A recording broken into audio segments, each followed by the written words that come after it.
Welcome everyone. All right. Thank you all so much for being here. Yeah, settle in. We got some good coffee, pastries over there. If it gets so, just a little bit of housekeeping real quick. My name is Adrian Rehn. I'm a project manager of the Cleaner Air Partnership. CAP, as we call it, is a broad-based coalition of public-private nonprofit partners that have actually been working together for over 30 years to advance clean air through political advocacy and basically trying to ensure public health and economic growth through clean air.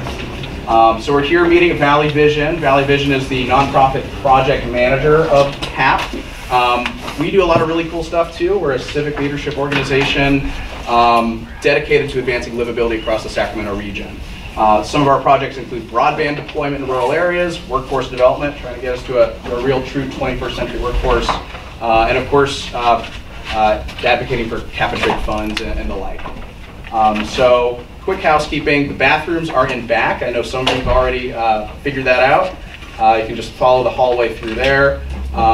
Today's meeting is actually going to be recorded, so you guys can refer back to it. I know there were some folks who really wanted to be here and aren't able to, so that'll be made available to you all. What else? And if it gets too hot in here, just let us know. I know there's a lot of bodies in this small room, so just give us the heads up and we'll turn that dial down. So thank you so much for being here, and I'd love to turn it over to Gary Simon, who's the chairman of CleanStart. Thanks so much, Adrian. So CleanStart is a nonprofit organization to help give the skills and resources to clean tech entrepreneurs to build strong and profitable businesses here in this area.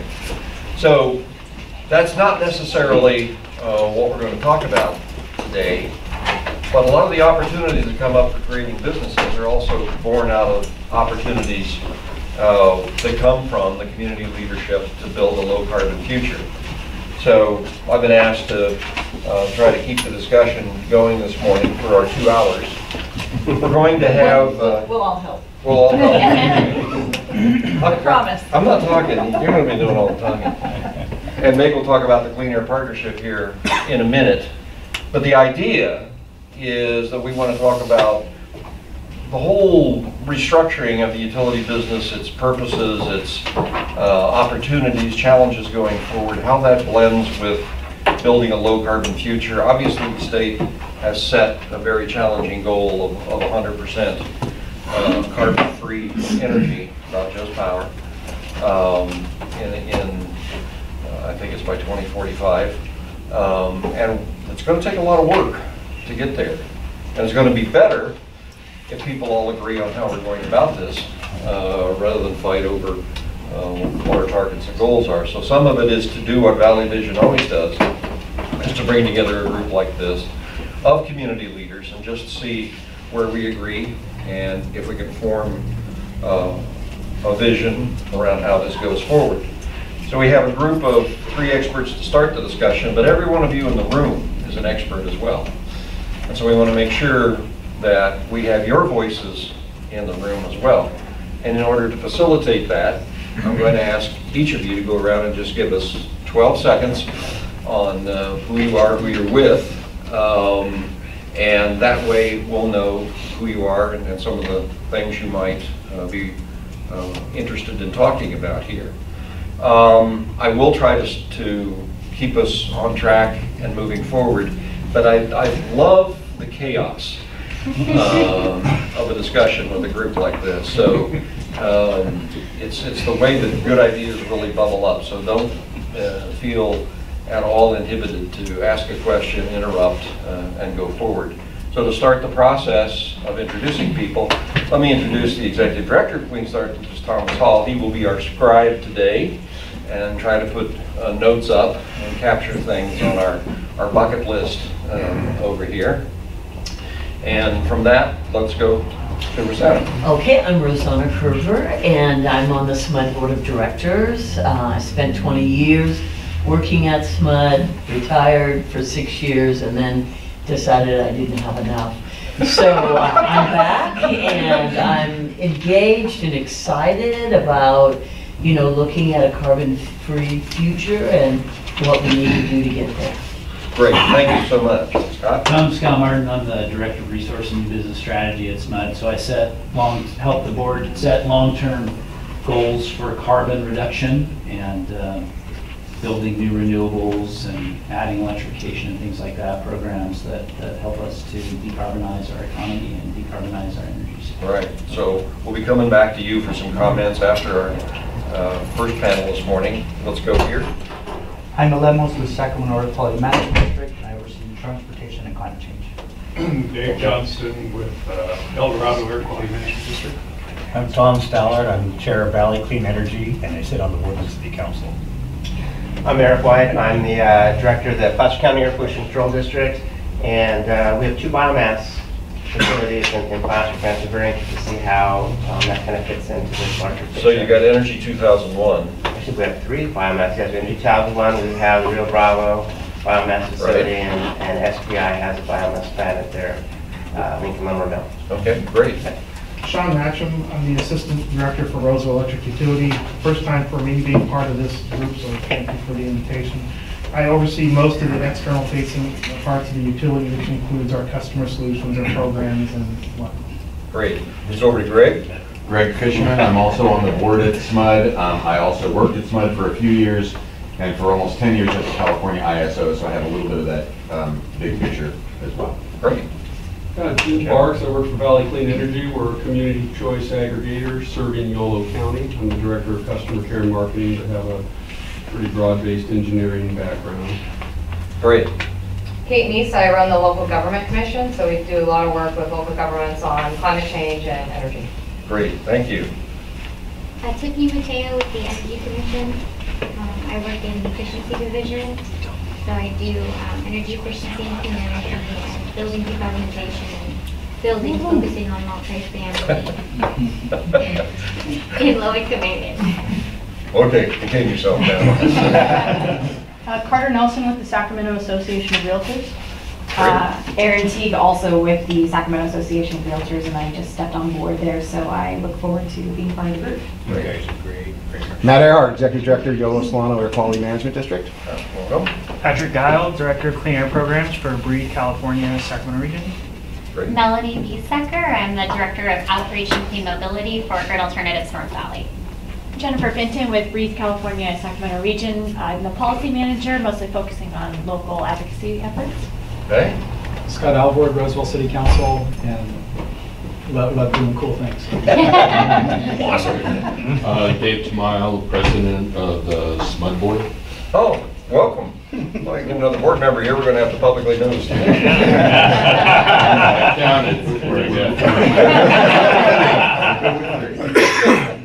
Good morning, everyone. I'm Bill Mueller. I'm the CEO of Valley Vision. And I wanted to make just a quick note. We had invited PG&E to participate in today's conversation. They are stepping back, given the things that they're dealing with right at the moment, but wish us well and are very interested in the outcome of the discussion today. And they'll probably be interested in that recording, so yeah. I would hope so. Adrian Rehn, Project Manager of the Clean Air Partnership, work at Valley Vision. Yeah. And echoing what you say, Bill, in conversations like this that we've had before, people like Clay Schmidt, Becky Johnson that were representing PG&E were always intimately involved. We miss their insight and their contributions to this, but we understand. So, all right. So we've got 3 people up here. They all have targets on their chests, and so we're going to be bringing something in. Yeah, that's right, Meg. Sorry. Talk about the Clean Air Program. Actually, I'm Meg Arnold with Valley Vision, and I head up the clean economy portfolio or impact area for Valley Vision. I also sit on the Mayor's Climate Commission, which Kate neglected to mention. LGC is There's a long list. helping to staff and manage. And so on behalf of both Valley Vision and the Clean Air Partnership and all of the partners in the partnership, really happy to have this meeting here today. I don't want to say too much for too long, but I did want to provide a little bit of context for why the Clean Air Partnership is tackling this particular topic in this particular fashion. And I think that really strands back to kind of 2 primary sources, one of which are the structural and market changes that are underway in the utility industry generally that Gary had referred to, and that I'm sure we'll have the occasion to, to bring into the room in a little bit more detail through the rest of the morning. But I also wanted, so that's sort of a broad structural set of things that are happening, certainly at the regional level, but not just at the regional level. At a more specifically Sacramento area origin for this conversation, that really does hark back to the work underway with the Mayor's Climate Commission. So that is the Mayor's plural Climate Commission, representing the cities of Sacramento and West Sacramento. And that's a process that's been underway for about a year that the two mayors put in place to help ensure that these two cities have strategies and to an extent implementation tactics identified to help get to the net carbon zero goal by 2045. And now that the commission has been underway for about a year, I think, and we've gotten some approved recommendations out of the commission's work, both in the areas of the built environment and of mobility. And perhaps not surprisingly, a good deal of those recommendations center on increasing electrification, whether it's building electrification or the electrification of transportation. And so that is also, that ongoing body of work and those recommendations are also part of the reason for today's conversation. So I just wanted to lay that kind of, that context for those who may not be familiar with the Cleaner Air Partnership, and remind those of us who are where today's discussion came from. And I do really want to acknowledge and appreciate the ongoing involvement of our local air districts and staff, both with the air pollution control officers here today and with Jaime as well. We've got, in our 6-county region, we've got 5 air pollution areas that touch the 6-county region, and the Cleaner Air Partnership is really fortunate to benefit from the active participation of all of those air districts in the work. So I think that's all I wanted to say. Okay. I will turn it to you. Thank you, Meg. Well, I'd like to turn now to our panel, and I'll introduce each of them as we go down the line here. But let's start with Ezra Beeman. Ezra currently has a consulting practice, but Ezra worked in Australia for a number of years. He worked for the largest electric utility in Australia, went through deregulation there, then began his consulting work in Australia. But he's a local guy, so he couldn't stay away forever. So he's come back, and you've been doing work now with some utilities in the state on decarbonization and how to most rationally reconfigure their systems and come up with some insights as to what's going on there. So why don't you open it up and talk about what some of the things you've been seeing in your consulting work. I know you work with LEWP, you've been working other places in the state, and maybe what you've learned out of Australia in adapting the utilities to this world of trying to achieve a net zero carbon future. Okay, well, it's a huge topic. I'll try and... Yeah, take no more than 3 minutes. So some of the work that we've been involved in the last sort of even 18 months, it's been really interesting to see the amount of demand for sort of services for transport electrification and building electrification. And I was just saying to Gary, in like the last 12 months, we've been involved in modeling the decommissioning of the entire natural gas system for Canberra in the ACT, which is basically the equivalent of Washington, D.C., I guess, about 200,000 people that live there. And understanding the impacts on the electricity system. We're currently working with KCAG and FCOG, so Kings County and Fresno County, around a public infrastructure deployment projects. We recently worked with LADWP to design electrification rates, particularly for bus electrification. They're going to convert 100% of their buses. Not LADWP, but LADOT and LA Metro are going to convert 100% of their buses to electricity over the next 10 years. And we're also currently involved in some work for SMUD to look at the potential impacts on building electrification as well.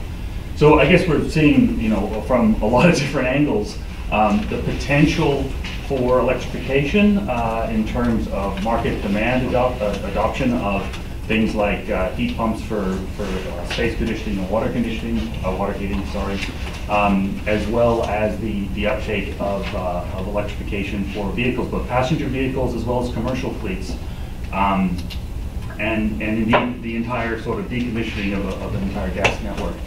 I think the high notes are, this is a great time to be in electricity with potential of doubling energy throughput. I mean, if you think of the average consumer in Sacramento, for example, uses, I gotta be careful here, I'm gonna say about 5 megawatt hours, 5 to 7.5, depending on if they've got electric water heating.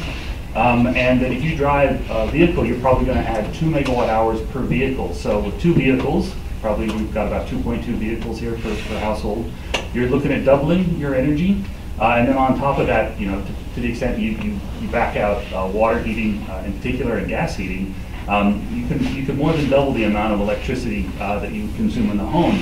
Now, on a volumetric basis, that means if you were paying 10 cents a unit or 20 cents a unit, that would essentially have it. And that is really interesting from a competitive point of view, because in the context of electrification, there's also another important thing to realize, and that's the potential for microgrids and distributed energy to be a counterpoint. And so the utilities, even as they sort of head into this direction of potentially growing their business in terms of energy throughput, if not infrastructure, they always have to have in the back of their mind the potential for customers, particularly in a suburban network like Sacramento, Davis, Woodland, et cetera, deciding, hey, I can put 10 kilowatts, 15 kilowatts on my roof. I can get a couple of batteries, and I don't need the hassle if it becomes a hassle. I think the other comments I'd make is there's a whole bunch of detail that needs to get worked out, and some of the key challenges we're facing right now is how do you actually deploy infrastructure for charging that's going to meet the needs of everybody who doesn't have a dedicated overnight parking option. And in Kings County, which I just know the numbers offhand, that's over 50% of drivers don't necessarily have a place that they can park where they're not a renter. And so we got to think about, is that best served by having infrastructure all over the place? How do we actually guarantee people that you're going to have a place to charge? Nobody's going to buy a vehicle. It makes range anxiety look like not a big deal. I'm going to buy a car on the basis that I might have some place to charge. It just doesn't work. We have to come up with solutions that basically provide guaranteed charging solutions for people if we want them to start adopting these vehicles. And there are a lot of them. We are not going to hit the California targets without unlocking the people that don't have dedicated charging. And on the other side, I would say, as a former rates manager, that getting the rates right for DC fast charging is a big deal, because it is really expensive to put out a 250 or 350 kilowatt charger. I'll stop there. I could go on. Well, obviously, a broad range of experience, but when you've been dealing with other communities, what are the biggest challenges you've encountered, and then what are the biggest positives, the ahas, the things that have really helped make transitions like you've been studying go smoothly? Well, I don't know that the transition's just sort of getting started. One of the big aha moments, for example, was looking at the amount of heating load. If you look at a natural gas load profile, for example, people that use it for heating, you have this massive load in the morning, and if you just converted that on an energy basis, it's a huge amount of load, although, we tend to be summer peaking here, so the heat isn't a big deal. But some of the studies you've seen out there scaring us around the cost of transition, up in the foothills, in Redding and whatever, where they may have a winter peaking load on the subs. I don't know, PG&E is not here. That could be a big deal, but what they're not telling you is if you don't go with resisted heating, you go with a heat pump, all of a sudden a lot of that goes away. So that was an aha moment. Hey, at 500% efficiency, it's not as much of a problem as we might have thought. Likewise for the charging, when you start looking at the potential for DC fast charging, our estimates are we're going to get gasoline parity. This is an Australian problem.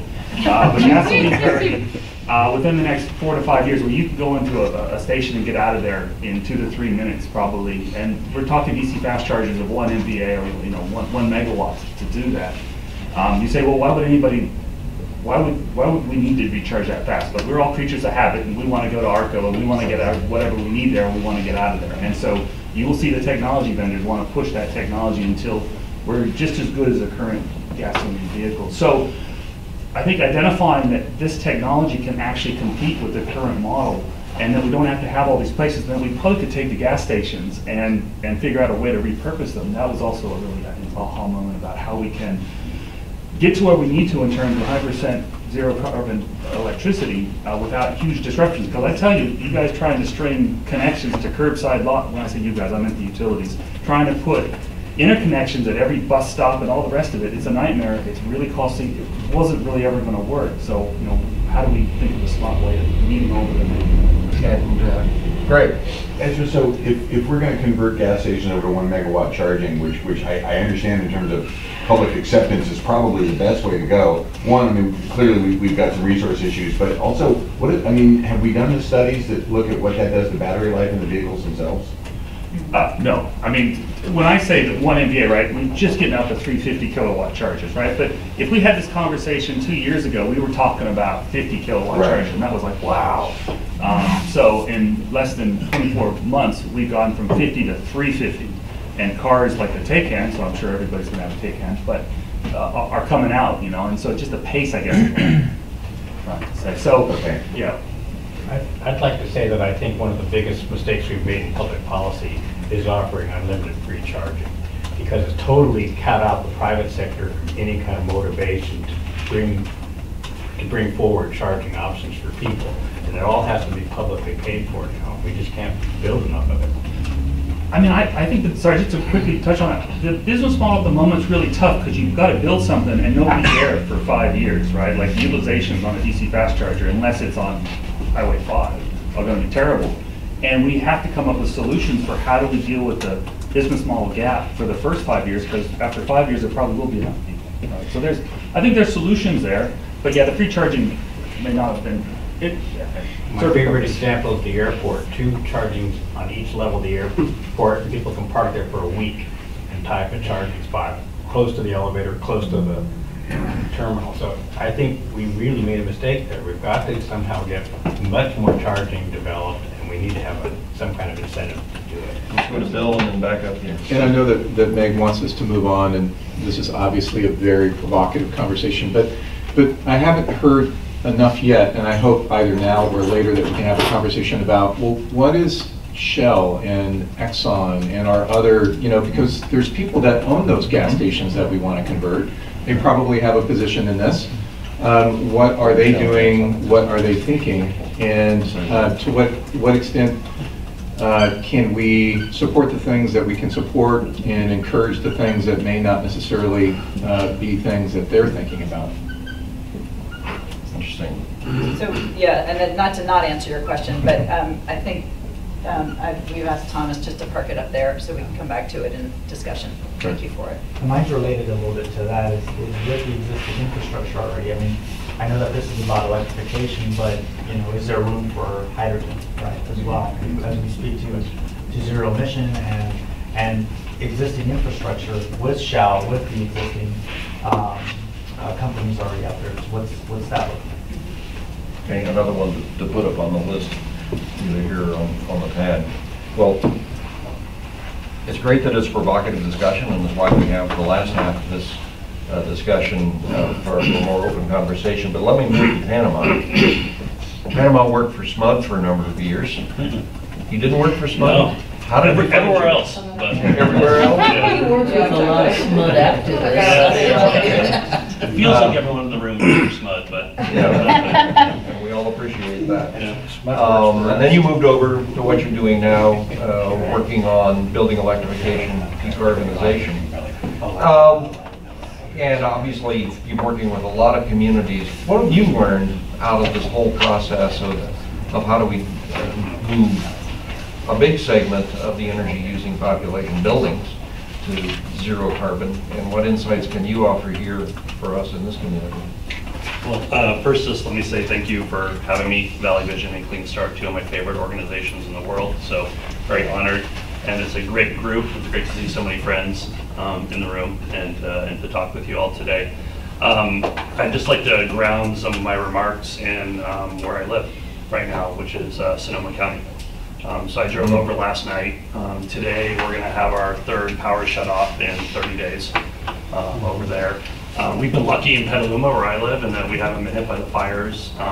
The first power shut off, East Petaluma lost its power. The second shut off, West Petaluma lost its power for about 6 days, West Petaluma. We moved back to Sonoma County in October of 2017, about a week before the fires hit, before the Camp Fire hit. Petaluma was spared, but we took in, for a city of 60,000 people, we took in 10,000 refugees to our churches, our fairgrounds, and our homes. It was the worst fire California had ever witnessed. 90,000 people were evacuated, billions of dollars in damages, and 18 months later, it was the fourth worst fire California had ever faced, and we're averaging losing about a community every 6 months in California right now from these fires. And then this year, a scale like nobody can even imagine. I mean, over the Kincaid fire, we evacuated a population equivalent to half the size of the city of Sacramento. In the middle of the night, 2 families showed up on our doorstep that we knew at about 2 in the morning to be able to come in, who had escaped. They had got the all evacuation sign. And the Kincaid fire likely would have burned about 70 miles from the start down to the coast, if not for really the heroism of the firefighters stopping it at Highway 101, some change in the weather, and some great technology. And so I say all that just to ground us in the fact that, you know, climate change is no longer a theory or a good idea or a pet project. I mean, it's hitting our communities right now. For us here at the Clean Air Partnership, my 4-year-old has now 3 falls in a row had to miss school because the air outside was too sick to breathe in Sonoma County. Couldn't go outside, and we're stuck inside with a 4-year-old. It's about as worst thing you could imagine. So clean air is absolutely a critical component of this, and I bring it up because ultimately buildings are a critical part of climate change, and addressing buildings are going to be a critical part of us doing our roles, us doing meeting our goals on climate change. And so I run a nonprofit coalition of utilities, manufacturers, builders, nonprofits, and local governments called the Building Decarbonization Coalition. We work on policy and market solutions to how to completely eliminate greenhouse gas emissions from the built environment so that we can meet our goals and start to hopefully provide models that we can export so that others can meet goals like this, and we can do something about climate change and starting to prevent these impacts in our communities. I'm not sure that everybody is totally aware of what building decarbonization or electrification is. So just briefly, we use natural gas for basically 4 major purposes in California: space heating, water heating, food heating, and then half of us use it to heat our clothes. And building electrification is really taking us off of those gas end uses and taking us over to highly efficient electric end uses. Heat pump technology. Just a quick show of hands, how many of you have a refrigerator in your house? Some of you in back don't. So don't eat with them, don't go to eat at their house. But heat pump technology is basically refrigerator technology. It uses the condenser and a refrigerant to take heat out of one area and put it into another area. Use it for your refrigerator. You can also use it to heat or cool space or to heat water as well. As Ezra said, it's anywhere from 3 to 5 times more efficient than a gas the end use that it's replacing. Induction cooking, we can spend a long time on induction cooking, but induction cooking, it's faster, it's better control, it's safer, there's no emissions, it's fundamentally a better cooking technology, and that's why chefs like the French Laundry and Cafe Pacelli, Wolfgang Puck, and others are moving towards induction cooking because of the power and the control that it brings. And so that's really what we're talking about with electrification. And from a clean air perspective, it's absolutely critical. You know, 1 in 7 children in California have asthma, the worst rate in the nation. 1 in 6 in the valley have asthma. 93% of Californians live in a non-attainment area from one of our pollutants. And what we're finding is that buildings, from a NOx perspective, are one of the largest contributors to NOx. Our power plants, we've been able to put advanced pollution controls on our power plants to the point now where our buildings produce 7 times more NOx than all of our power plant fleet combined, and barely less than all of our light-duty vehicles combined. And so yes, we're working on moving all of our light-duty vehicles off of fossil fuels, but critically we have to move our buildings off of fossil fuels if we're going to address some of our air quality problems here in the state. And so that's why one of the areas that we're working on is a NOx standard for appliances for air quality management districts to be able to consider that we'll be able to share in the first quarter of next year for gas appliances. There's one in place in the South Coast Air Quality Management District for water heaters, and we're suggesting that there needs to be one in place for water heaters, space heaters, and dryers across California. Ultimately, what we're seeing with natural gas is that natural gas didn't cause the housing crisis. Natural gas doesn't cause the inequality crisis in California. Natural gas doesn't cause the air quality crisis or the climate crisis. But what natural gas is doing is exacerbating 4 of our most critical issues facing our communities. Natural gas infrastructure raises the cost of new construction.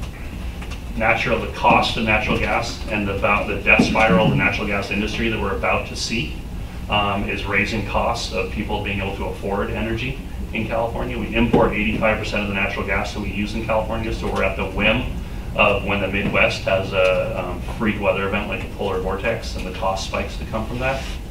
And natural gas, already talked about from an air quality perspective, but from a climate perspective, buildings represent 25% of the greenhouse gas emissions of the state from an end use perspective. And we're moving the right way with the electricity and getting the carbon out of the electricity. Now we have to do the same over natural gas. And so I'll end just talking about a couple of the challenges we face and then where we're seeing some good progress. We adopted a roadmap in January of this year that laid out 5 major challenges for California to electrify its building stock. The first was awareness, basically across the board needing to raise awareness of all stakeholders involved in this space. The second was a customer value proposition. As Ezra said, we have to get rates right, and we have to get financing available for the 50% of Californians that are low, moderate income households. The third is we need to get a value proposition right for installers and builders. If they're not making more money installing electric, then they're never going to suggest a heat pump rather than a gas water heater when they go to fix a broken water heater. The fourth is we got to get the supply chain up and going and the barriers out of the way, like electrical panels upgraded. And the fifth is aligning all of our policies. It makes no sense that we're going to put out a $12 billion school bond next year that's going to expand the fossil fuel infrastructure and subject schools to the high prices of natural gas that are coming out of alignment with our climate goals. And so where we're seeing real progress right now is local governments, and I'll end here, is that last night City of Campbell became the 19th city to adopt a REACH code for electrification, either banning new gas hookups or heavily discouraging new gas hookups by requiring a high energy efficiency level for a fossil fuel powered home. And so by the end of the first quarter of next year, 40% of Californians are going to live in a jurisdiction that's adopted a building decarbonization policy. Oakland, San Jose, San Francisco, City of LA, County of LA, hopefully Sacramento. 40% of our population will live in a jurisdiction where the leaders have recognized this problem and adopted policies to begin to address it. And so that's where the real leadership's coming, and I think what's been done by SMUD is really, at this point, the national leader. The policies and the programs that SMUD has put in place and the rebates that SMUD has put in place, and I thank the directors, is a model that we hold up everywhere we go in the country and talk about this. I know you can't sustain it at these levels forever, but what we've done is juice the market and shown what's possible in order to be able to really spur the activity here in this area. So I thank you for that leadership, and I look forward to the conversation. I think with everything you brought up, you can guarantee you're going to be invited back for more conversation. So, just one question before I turn to Rebecca. There has been pushback from the gas industry on gas bans, and even from some environmentalists that say, well, we can produce natural gas, methane, renewably from biomass, but from the conversation that you laid out there, that doesn't change the NOx problem. But have you heard that argument? Do you have just a quick comment on the renewable methane alternative to fossil fuel natural gas that we use now as a means for decarbonization and says don't decommission the gas infrastructure? Yeah, I'll try to keep it quick. So renewable natural gas produced by capturing methane off of your landfill or a dairy, or potentially using wood or agricultural waste and converting it to methane.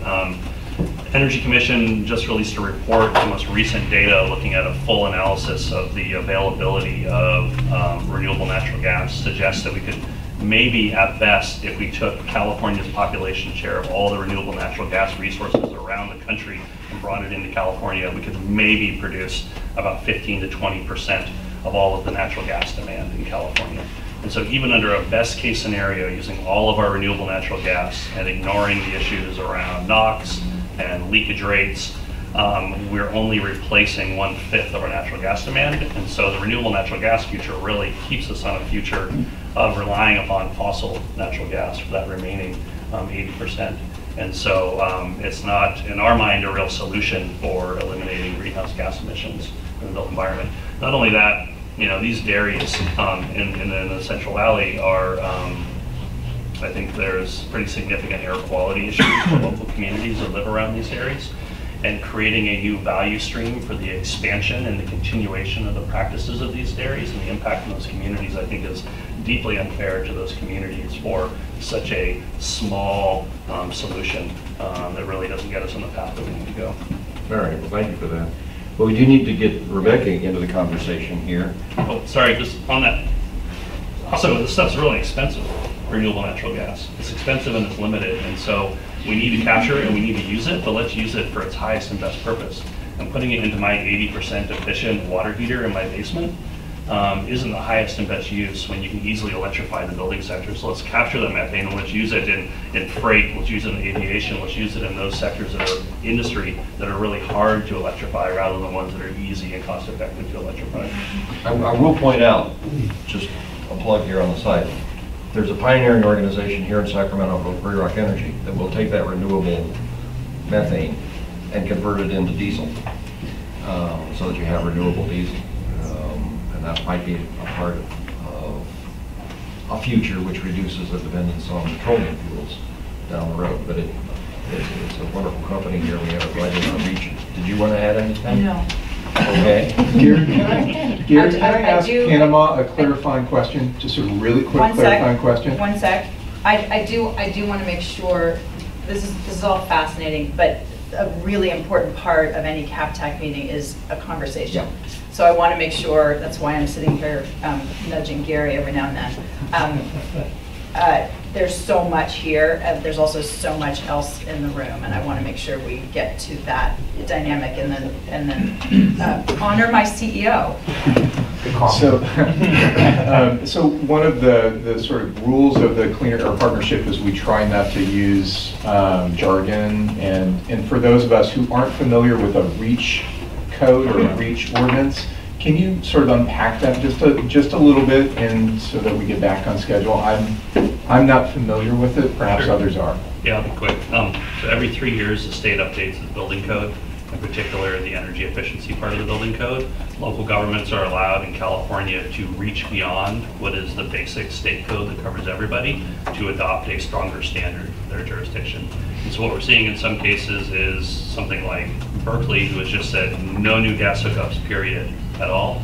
And other jurisdictions are saying you can still build with gas. You can either build with electric and then just meet the code, or if you build with gas, it's got to be 20% better, more energy efficient than what the minimum code requires. And that's called the REACH code, because you're reaching beyond. Yeah, thanks for that. Thank you. Great. Great clarification. Just a couple things. Just want a point of clarification, and I think it's important to note that, and I appreciate that your organization is going to look at, NOx standards for, say, residential water heaters, but it's important to note, say, for instance, here in the Sacramento region, we have standards for NOx standards for residential heaters.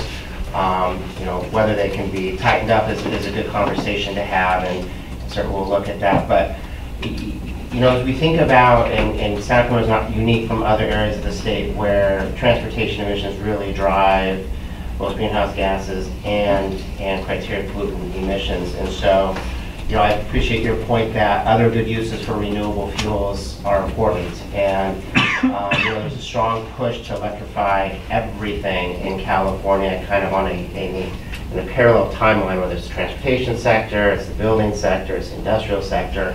And clearly that's going to be a very expensive proposition, probably a challenge for the utilities to meet that. And so finding ways, for instance, renewable natural gas to go to things like low NOx engines in the transportation sector and medium and heavy duty classifications is really important, because that is where some near-term opportunities for criteria pollutants, and you can have renewable fuels that can be carbon negative go into that, which provide benefits that, quite frankly, electrification right now couldn't provide on a GHG basis. So I think as we have this conversation, we have to kind of keep that in mind.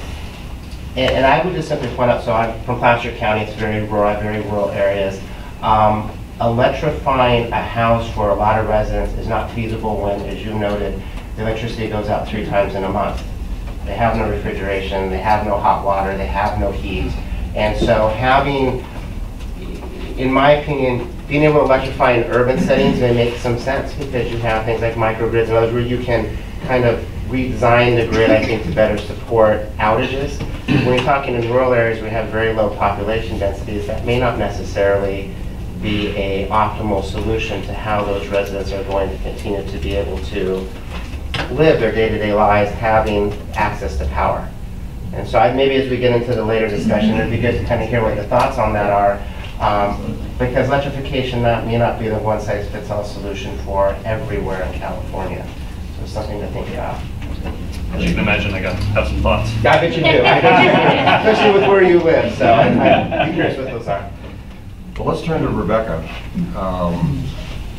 Grid Alternatives is a very interesting and almost unique organization. We worry a lot about getting renewables to the broader community that we serve in this area with a nonprofit model. And a lot of it is effectively microgrids, et cetera. Tell us a bit about what you've learned in terms of pushing renewables, low carbon sources into otherwise disadvantaged or overlooked communities, your model for going about that, and where you see some opportunities for this community to do better. Sure, thank you. So my name is Rebecca Casey. I'm the Deputy Director for Grid Alternatives North Valley, and I'm really pleased to participate today. So thank you for the invitation. I mean, it's been a fascinating conversation so far, and I think like starting with Ezra moving, to the right or to your left, stage right, getting more and more granular on what electrification means in our communities. So I think what I want to do with the time I have is to just tell you a little bit more about Grid if you don't know about our nonprofit, and then I want to spend my time raising the issue of equity when we talk about statewide push for electrification, and then I also want to, if I have time, raise some or elevate some projects, partnerships that are currently underway. Thank you. Elevate some projects and partnerships that are underway that I think are a really great example of sort of integrated, clean technology, renewable energy solutions, storage, resiliency, with a real focus on community-driven planning. So about Grid Alternatives is a nonprofit organization, and we were founded in 2001 with the mission to provide renewable energy technology and training to underserved communities and communities of color. And as a nonprofit, we believe that those that are most impacted by pollution and climate change should be among the first to benefit from investments in climate adaptation. And we also see that the clean energy economy has an opportunity to and should drive economic growth and social justice into these communities of concern. So it can do that and it should do that. Our program model combines policy advocacy, real substantive community partnerships on the ground, and direct services. And we believe that we've had a catalytic effect on renewable energy policy in this state and across the US, and with a particular focus on equity programming. And alongside that, we're also a General B contractor, a solar and electrical contractor. We've installed about 45 megawatts of solar in California alone, all for low-income households, most of them on residential rooftops, and for the agencies that serve them. And most recently, in the last couple of years, we've launched 14 electrified transportation, low-carbon transportation equity pilots across the state of California, including one with Air District here in Sacramento. So In addition, we incorporate workforce development into every project because you can't transform the market without a workforce. We all know that. And so yeah, just moving into the piece about equity issues with electrification, we know that the last 2 pieces of legislation signed in 2018 is really pushing California down the path of building electrification. We're also aware that the cost of maintaining the gas system is set to escalate with infrastructure, safety increases, and this sort of push for electrification is going to mean that there's going to be a decline in demand. And as the state transitions from methane, and the result is going to be higher cost for the remaining fewer customers, leading to high gas bills.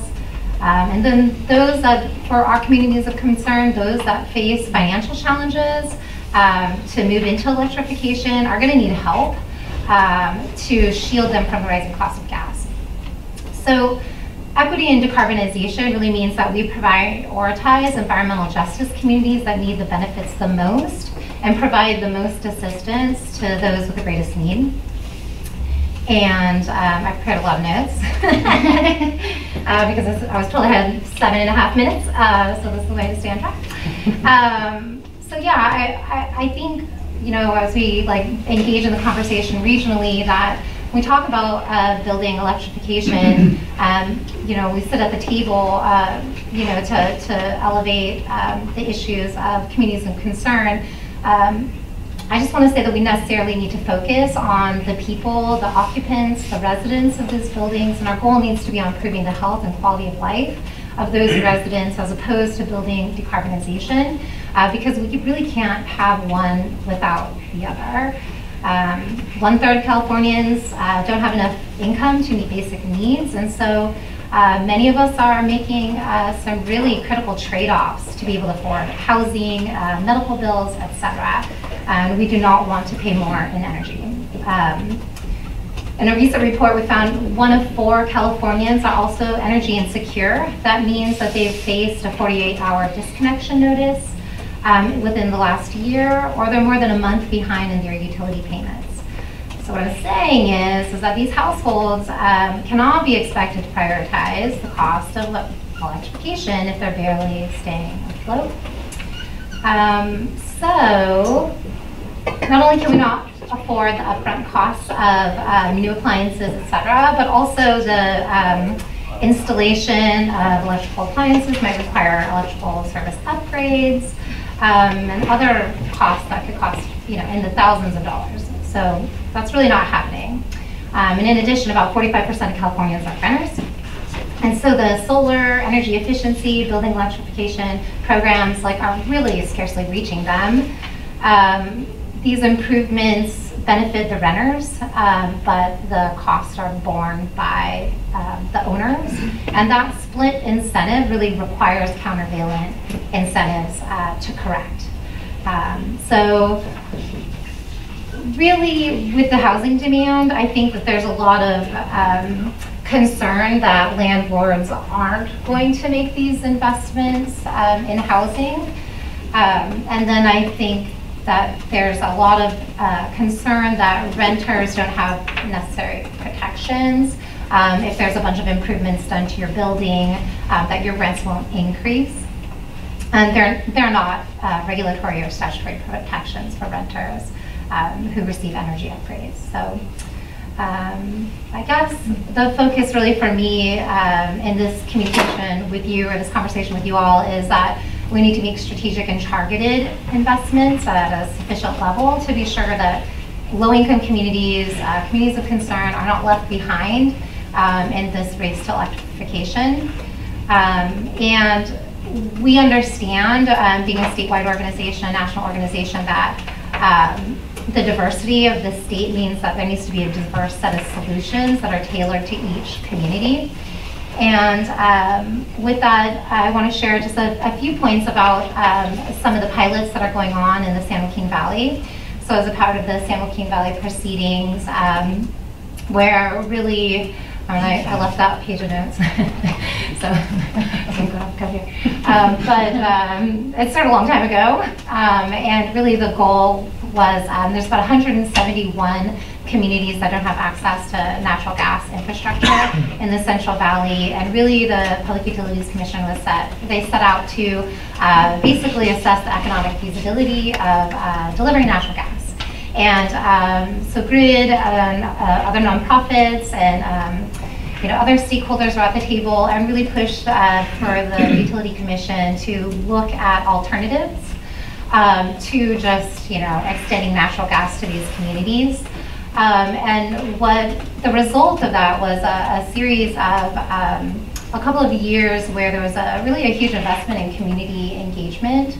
And they ended up with 11 pilots or proposals for 11 different communities in the Central Valley to find ways to basically prevent the extension of natural gas into these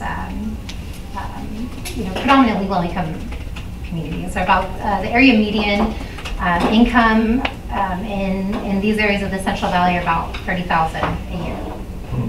So combining things like community solar options, battery storage options, residential PV options, electrification, and other main service panel upgrades. They were able to identify 11 different pilot projects that are set to launch this year. They just selected program administrators for them, and $56 million investment for all. An incentive, so you get higher incentives. About 50% of the cost is paid for if you are just living in those communities, and if you're of the lowest income brackets, 100% of the cost for improvements is provided through the program. So I think that's a really an interesting model, in part because it's bringing a bunch of integrated solutions and talking about resiliency. I know that when you live in a rural community, liquid propane seems more resilient than the power shutoffs. And so what are ways that we can use existing cleaner technologies to combat that? And here in Sacramento County, I want to give a shout out to SMUD, having enjoyed a long partnership with SMUD, really pairing PV, weatherization, and have been having really great conversations about ways to work the local low-income electric vehicle incentive program and sort of get these pieces moving at the right time to be able to make some of those necessary upgrades to the house in order for them to have, for example, full, if we're already doing main panel upgrades, so we can do residential solar that we're, sizing the service panel for electrification that might come in afterwards, or putting in a breaker for an electric vehicle circuit, or someone has an electric vehicle, just installing an integrated inverter and charger. So I think things like that give us, is promising that there are options out there that are going to preserve sort of the well-being of low-income communities as we shift technologies and fuels. Well, one thing that your program does that I just want to emphasize, a big difference in your approach is you develop campaigns to get something done in a community, and they're grassroots based, and you try to design something that meets the needs of the community, achieves the goals that you want with renewable energy and greater efficiency, lower carbon. But following grid alternatives over the years, there's always this tension between, if you put a set of rules and then the rules aren't necessarily compatible with what you're trying to do, there can be some friction there. But you also organize the campaigns so that you could bring in utility incentives, grant money, and you go for donations. So some community funding may help you. But I'm not trying to put words in your mouth, but the whole approach on community engagement to get this done, I've seen make things happen faster because it's something the community now supports, rather than saying it's causing me a lot of cost and it's causing me a lot of anxiety over how I do that. Is that fair? Yeah, and I think some of us in here are really excited about decarbonization. And I think a lot of the people that Melanie's team works with every day are not as excited about decarbonization, but they do understand that Their housing cost is their #1 cost, and transportation is second to that. They understand that we're living in a changing climate, and that they understand that that they're something that we all need to do individually to be a part of that. So I think engaging the community is a really important way to, even as you roll out incentives or other different programs, to make sure that it's acceptable. There's a lot of great programs that, again, just don't achieve, I think, as a nonprofit, we need to achieve the level of efficiency when you stack different programs. Because there's just not enough money to, to bridge the equity gap, right? So some of us will go buy induction stoves and others will just keep what we have. So if we really care about building decarbonization, then we really need to care about the people who can't make those choices themselves. And as a part of that, we have an opportunity to do some real environmental justice and social justice work alongside of our saving the planet and saving the climate for everyone. And I think that that's a message that has been really, I think it really galvanizes support across sectors, across communities. There's a question back here. It's less of a question, more of a statement, but I think you touched on something that's important, and it's not directly the conversation we're having today, but I think it should be something when we talk about electrification is the workforce development piece of it. Because I recently got to tour Grid Alternatives, and I got to see a group of students taking an exam on how to do solar panels, and that's a really, if we talk about the equity piece and the social justice piece, that workforce development, I think, again, while it's not part of our direct conversation, it is an opportunity for building and expanding and reaching some of these communities to see how they can build a trajectory into this, to this movement. And with that, they tend to bring along their families, and there becomes a greater understanding. So just to kind of absolutely, throw that in conversation. I want to say absolutely, and that with the work of building electrification, weatherization, there's a lot of opportunity for pre-apprenticeship into the electrical trades, and being in the energy sector, we know there's not enough tradespeople. There's not enough tradespeople to build all the housing. There's not enough tradespeople to do the electrification. And so, as I started with and will end with, is that workforce development needs to be a part of the market transformation. Otherwise, it won't stick. Okay, so we're going to bring some other people into the conversation. I'll just ask you to talk from where you are. Don't anybody move. Unless you want to. Unless somebody wants a drink or something to nibble on. Let's move on to Scott and talking about what SMUD is doing now. Maybe reacting to some of the conversation that we've started here. Must be good news if average use per customer doubles. And that would help the rates too. So talk a little bit about what's going on at SMUD, trying to address this and address some of the challenges that our three prior speakers have commented on. So I appreciate the opportunity to come and talk today and be with this group. This is the first time I've been here too, so it's nice to be part of this group and part of this conversation. I guess the first thing I want to say is that, as some of the speakers mentioned, SMUD is a partner with our community. That's kind of one of our really important goals that we try to achieve, is partner with our community, partner with the agencies, partner with the regulators, partner with folks that are in this room, so that we are capable of delivering programs that have value to our customers and that they value and that they need. And that help our community at the same time.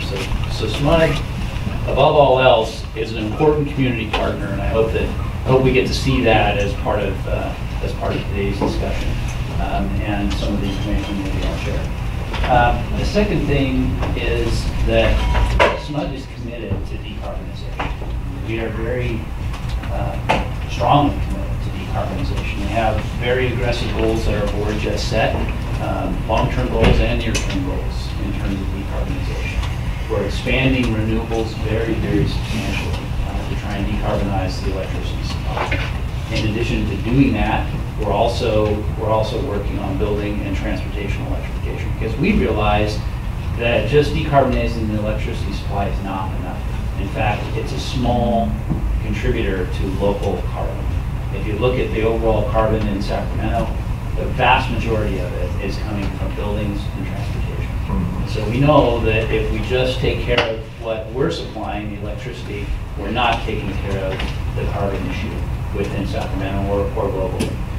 We need to address buildings. Transportation has to be addressed if you want any substantial reduction in carbon over time. And so we're not just looking at our own electricity supply. We're looking at the buildings. We're looking at transportation, trying to get those other portions of our economy off carbon on clean electricity. And so what are we doing? Well, we're going to spend about $500 million between now and 2030 on new renewables. That includes about 200 to 300 megawatts of new solar. That includes about 300 megawatts of new wind. And that also includes some geothermal. So we anticipate spending a substantial amount on our new renewables in the very near term, as well as over through 2050. And is that in region, or would we expect that to be out of region? Most of that is in region. Unfortunately, we don't have wind within, well, we have wind in Sacramento, but not good wind resource in Sacramento to convert to electricity. So the wind that we're talking about is not in Sacramento, but a lot of that solar that I'm talking about is in Sacramento. And our plan is to expand solar in Sacramento first. And so we'll end up with probably around 1,000 megawatts of new solar locally. And that doesn't include what's going to go on rooftops. So that would be in addition to what I'm already talking about. So you'd have probably another 400 or so megawatts of rooftop solar in addition to that 1,000 megawatts of local solar that we're planning to do. So it's a pretty significant expansion of our renewables both locally and regionally. It is important, especially in renewables, to be diverse. Relying solely on a single resource like solar can have some consequences, especially in terms of reliability and our ability to sort of balance when we get energy and when people are using energy. So it's important to try and be a little bit diverse. And that's one of the reasons why we do look external when we try and go with wind or geothermal or other kinds of resources, to try and diversify that supply a little bit. So we're not solely relying on just solar. So we're spending about, as I mentioned, $500 million there. We're planning to spend about $700 million between now and 2030 on electrification efforts. And that includes transportation efforts, that includes building efforts. We're looking at expanding the number of vehicles on the road from 20,000 in 2020 to 10 times that by 2030. So in a 10-year period, there's a substantial makeover of what we'll see on the roads.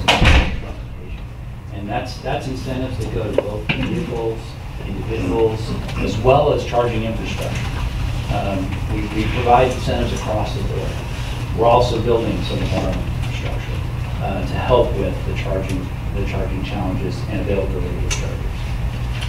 In addition to that, we're looking at doing a service in which a customer can come to us and say, hey, we have a business with 1,000 vehicles, and we need to convert all of these over to electric vehicles. Can you help us with that? And we can step in with partners and be able to do that as a turnkey solution, so that it's not a big challenge between trying to find a manufacturer, find the charging infrastructure, get the financing, get it all installed. It's a simpler solution when you can just simply come to SMUD and say, hey, can we work on this together and partner and get this done and convert our entire fleet? So we're looking at a service in which we can do that with community partners for electric vehicles.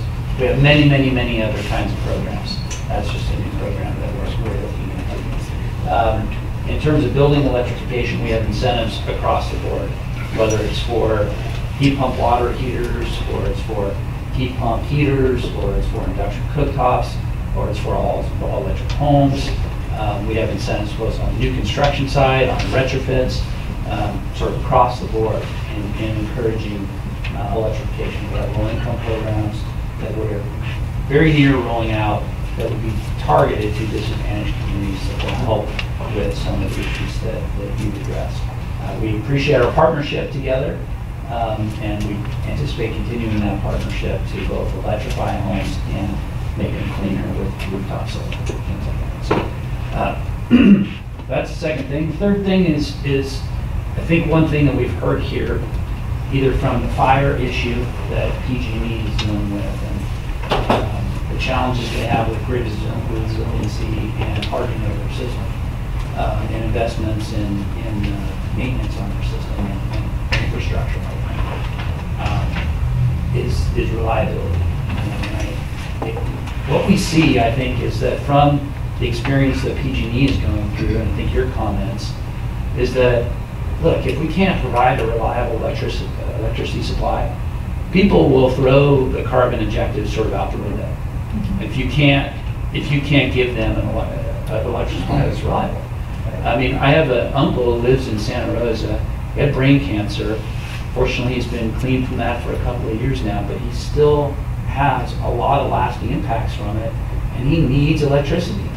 And when PG&E is shutting him down today, he's going to have to find alternatives. And a lot of times he's traveling, and that's very difficult for him to do. It's not easy. A lot of times we have to go up and pick him up and bring him back to Sacramento, and he's got all his drugs and all his facilities that he needs to take care of himself. It's not an easy thing to do when people shut down electricity supply. So I mean, I think reliability is a huge issue, and if we cannot decarbonize the electricity supply and keep it reliable, I think we fail in terms of carbon reduction very quickly, very, very quickly.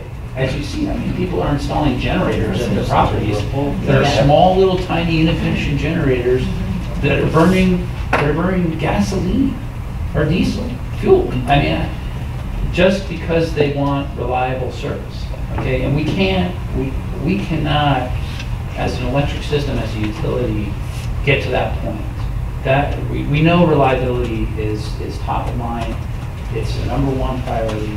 As we implement all that we want to implement, we convert the electric system to renewables, we convert it to a decarbonized supply. We want to make sure, and we need to make sure that it's reliable and that it stays reliable. And people, especially in our footprint, do not ever question that reliability. So reliability for us is really a key and critical component to this, because as soon as you lose that, pretty much all the other efforts that you're making, they go out the window pretty quickly. So SMUD I just want to assure you that we hold reliability very near and dear to our hearts, and we know how important electricity is. And we, as part of our plan, are looking to invest about $1 billion just in hardening our system and in preparing ourselves for a renewable future where we can provide a lot more renewable power, carbon-free power, but do it reliably. So on that point, and a lot of people are obviously motivated now to look at getting their reliability by getting their own system, the generators you mentioned, but also people are coming forward in Northern California and saying, how about if I set up my own microgrid and we'll isolate from the rest of the power system and operate that on itself? Does SMUD have a policy or review? If somebody came to you and said, look, I want to set up a microgrid for 1,000 customers or something like that, is the approach like, great, here's some things you need to know, go forward, or is it, look, it's better if we manage the system as an integrated whole, and we want you to achieve your goals, but let's do it in a way that's compatible with everything else that we're trying to achieve. I know you had to address this at SMUD. What's sort of your approach? Yeah, I think it's more of a customized approach, as you mentioned. It's not a blanket approach, and I think it kind of needs to be a customized approach, because a microgrid for a group of customers that could be commercial is going to look very different than a microgrid for residential or a mixed use, commercial and residential. So it's not going to be a one-size-fits-all kind of solution. And it's probably not going to be a one technology fits all solution either. So I think it's very customized, and like I said before, I think we're community partners. So I think it's important. We'll take a look at whatever customers are most interested in, If it's a microgrid that they're interested in, I think SMUD would probably have solutions for them that would help them get what they're trying to get out of a microgrid, and we might be able to do it cheaper and faster and more reliably. So if you do the microgrid, you are looking at doing the same thing a utility does, and you're dealing with the same issues that the utility needs to deal with, just on a smaller scale. And who does that and how they do it is an important question to ask as part of the microgrid. Right. And what technology are you relying on? Is that technology going to be reliable in all circumstances? Those are important questions to ask about microgrids. I mean, I think right now, are microgrids something that's going to proliferate? Probably not, because I don't know the technologies there yet. But at some point, when the technology does improve to that level, where people can establish their own microgrids reliably, I think we would definitely work with them. If I may add just a little to that, Sean Matcham with Roseville Electric, I think we've been getting questions similar to that as well, as where does microgrids fit into our operations as a utility? And I think one of the things that's important to recognize is what's the problem that you need to solve here? And we look at our service territory and kind of build on a little that Scott said. We have some of the lowest electric rates in the state of California and some of the highest reliability factors in the nation. Our customers see an outage, I think, once every 6 years. And so the application of a microgrid under that model, with that service reliability, I think is something that needs to be, I'm not sure that would make sense, but in other areas, when you look at interrupted service, high cost and uncertainty, I think that's something that there may be an application to look at that may be viable. But I think I just want to make that point that high reliability and low rates, I think, play an important role in making the decision on whether microgrids are the right tool in certain circumstances. Great. Right here. I have a question for the SMUD gentleman. Sorry, Mr. Name, Scott? Scott. Okay. You said something about 10 times number of electric vehicles on the road. What was the time length in what time? About 10 years. 10 years, okay. Yeah. And then just curious, and maybe you and Roseville Electric, if we try to encourage a builder to not include gas in a home, one thing is if a house went all solar, it hurts our electric company because we're not selling that much electricity. Is there a way to give them more panels? Is there a way to cost justify, give them more panels, take out the gas, and still be able to cost justify incentives for doing that, so that we're actually not losing, that it actually helps us as an electric company? Yeah, so I think there's a balance probably between utility scale and rooftop solar. Rooftop solar, we do provide incentives. That we don't provide the old, what we call SB1 incentives, which were upfront incentives that were mandated. And we just bought down the upfront cost of panels. But we do provide incentives through our rates still. They're called net metering incentives, and we're going through a process now to address the net metering incentives. I think our belief on that is that the net metering incentives are probably too high right now. We just lowered ours because we have the right percentage of rooftops with solar. Yeah. But is there a way to encourage the no gas and still not lose money at it? Yeah, I think we're doing that now in terms of our incentives for electrification. Like I mentioned, we do still have rooftop and solar incentives by our net metering rules. They provide a pretty substantial incentive for rooftop solar in Sacramento right now. In addition to that, we offer a lot of upfront incentives for electrification. So I think we probably have both.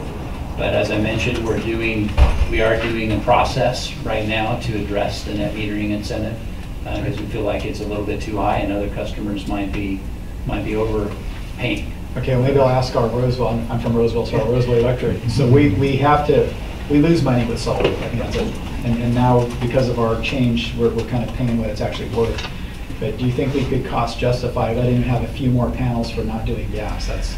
Yeah, I think that's something we can certainly take a look at. One of the things with building electrification that we're looking at is that all electric home, and we have a framework in place now to provide incentives for energy efficiency for, say, residential new construction. And one of the things that we're looking at, and I've asked the team at Roseau to look at, is how do we strike that balance? Does it make sense for us to occupy a space and promote that all electric home for residential new construction when we got zero net energy around the corner? Is it better to have our efforts focused on maybe the existing fleet of retrofit some of the existing buildings in terms of fuel switching? So that's an assessment that we are looking at right now, and we do have the framework in place to provide these incentives through a program. I think we have a similar program to SMUD and working with some of our builders on residential new construction. But for us as a utility, we look at it as where is the best space and bang for the buck for us to focus those efforts. Is it residential new construction with zero net energy homes, or is it somewhere else? And so that's part of an assessment. One of the ones I was going to note here that we're looking at in terms of where should we position ourselves for that all electric home. Thank you. So, Jim, the community choice aggregators is another model that's expanding within California. Valley Clean Energy doesn't own the wires. Yeah. Get somebody to write a check for $300 million and have somebody be willing to cash it. Minor problem. But Valley Clean Energy and other community choice aggregators are offering programs to incentivize users to do certain things, rooftop solar, etc. Where's sort of the role of Valley Clean Energy and CCAs in general in this whole question of decarbonization?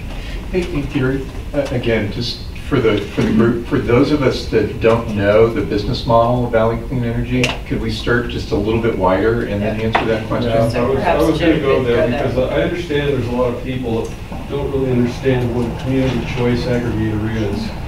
And there was legislation that was passed some time back that basically said local governments could gather together and they could aggregate their customers and procure the generation for their customers.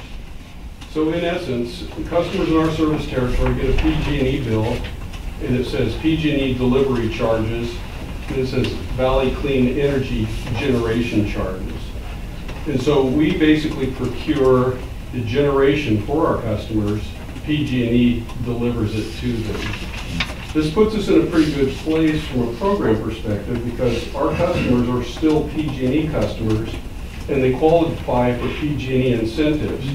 So as we develop incentives, we can do those supplemental to the PG&E incentives, which should drive greater participation rates in our service territory because they can double up on the incentives.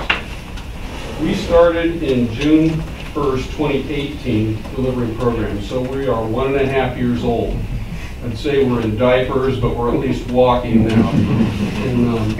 But we are in the process of developing programs, and the direction we're taking is exactly what all the three speakers talked about. It's electrification.